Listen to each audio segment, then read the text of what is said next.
পুরোপুরি নিয়ন্ত্রণে আসছে না হাম পরিস্থিতি। শ্যামলী শিশু হাসপাতালের এই মুহূর্তের পরিস্থিতি জানাবো সহকর্মী এইচ.এম. হিমেলের কাছ থেকে। হিমেল, হাম সংক্রান্ত চিকিৎসার সার্বিক চিত্র কেমন, কি তথ্য রয়েছে আপনার কাছে জানাবেন?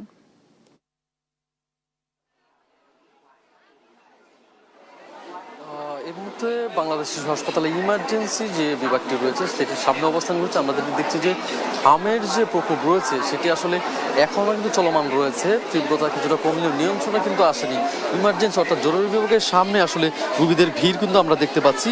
এইটি যেহেতু শিশু হাসপাতাল, সে কারণে শুধু হাম নয়, হাম ছাড়াও আসলে অন্যান্য যে শিশুদের যে রোগ আছে সেগুলো নিয়েও কিন্তু অনেক স্বজনরা এসেছেন। তবে এখানে আতঙ্কের বিষয় হচ্ছে হাম যেহেতু একটি ছোঁয়াচে রোগ, সেই ক্ষেত্রে কিন্তু অনেকে অন্যান্য যে অসুস্থতার লক্ষণগুলো আছে, অসুস্থতার বিষয় আছে, সেগুলো নিয়ে আসলেও কিন্তু হামের একটা ছোঁয়াচের বিষয় কিন্তু থেকে যায়। আমরা কিন্তু বেশ ভিড় দেখতে পাচ্ছি এই শিশু হাসপাতালের ঠিক জরুরি বিভাগের সামনে।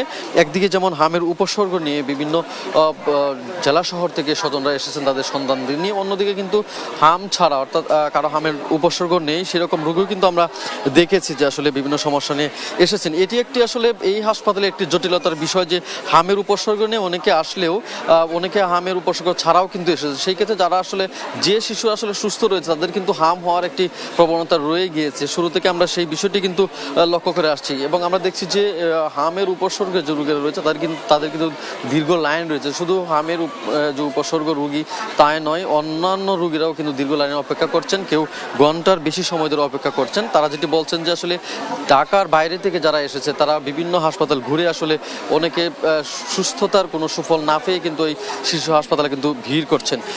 আমরা সেই দৃশ্যটাই কিন্তু দেখতে পাচ্ছি এই হাসপাতাল জুড়ে। এখানে হামের যে উপসর্গের যে শিশুরা রয়েছে তাদের বয়স কিন্তু সবারই আসলে 1 বছরের নিচে। একটি বিষয় আসলে এই হাসপাতালে আজকে আমরা লক্ষ্য করেছি, একজন স্বজনের সাথে আমার কথা হয়েছে এবং শিশুটিকে আমি দেখেছি যে শিশুটির বয়স 14 দিন হয়েছে, মাত্র 14 দিনের মাথায় কিন্তু সেই শিশুটি হামে আক্রান্ত হয় এবং সে কিন্তু এনআইসিইউতে রয়েছে। এছাড়াও কিন্তু আমরা এই জরুরি বিভাগের সামনে ঠিক কিছু সময় আগে আমরা কিন্তু ওয়ার্ডে গিয়েছি, ওয়ার্ডে পর্যবেক্ষণ করেছি।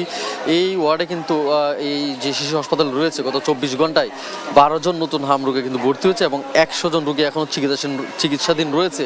24 ঘন্টায় কোনো মৃত্যুর সংখ্যা না থাকলেও এখন পর্যন্ত প্রায় 2.5 মাসে কিন্তু প্রায় 3 মাসে অর্থাৎ 15 মার্চ থেকে এখন পর্যন্ত আসলে হামে কিন্তু 47 জন শিশু কিন্তু মারা যায় হাম আক্রান্ত হয়ে এবং উপসর্গ নিয়ে। সব মিলিয়ে আসলে এই হাসপাতালে সবসময় ভিড় থাকে। আজও আমরা ঠিক সেই চিত্রটি দেখতে পাচ্ছি। একদিকে যেমন হামের প্রকোপ রয়েছে, অন্যদিকে কিন্তু আসলে অন্যান্য রোগ নিয়ে আসা যে রোগীরা তারাও কিন্তু আসছেন এবং তারাও আসলে আতঙ্কে দিন কাটাচ্ছেন যে আসলে তাদের যে স্বজনরা রয়েছে সেই স্বজনদের নিয়েও আমরা কথা বলার চেষ্টা করেছি। তারা যেটি বলছেন যে যেহেতু শিশু হাসপাতাল শিশুদের জন্য ডেডিকেটেড করা এবং এখানে শিশুদের সব ধরনের চিকিৎসা হয়ে থাকে, সেই ক্ষেত্রে আসলে একটি হামের জটিলতার কারণে কিন্তু তারা আসলে আতঙ্কিত রয়েছে যে আসলে উপসর্গে অনেকে আসছে, সেক্ষেত্রে তারাও কিন্তু আসলে উদ্বিগ্নের দিন কাটাচ্ছে। রাজধানীর শিশু হাসপাতাল থেকে হামের এই ছিল সার্বিক চিত্র।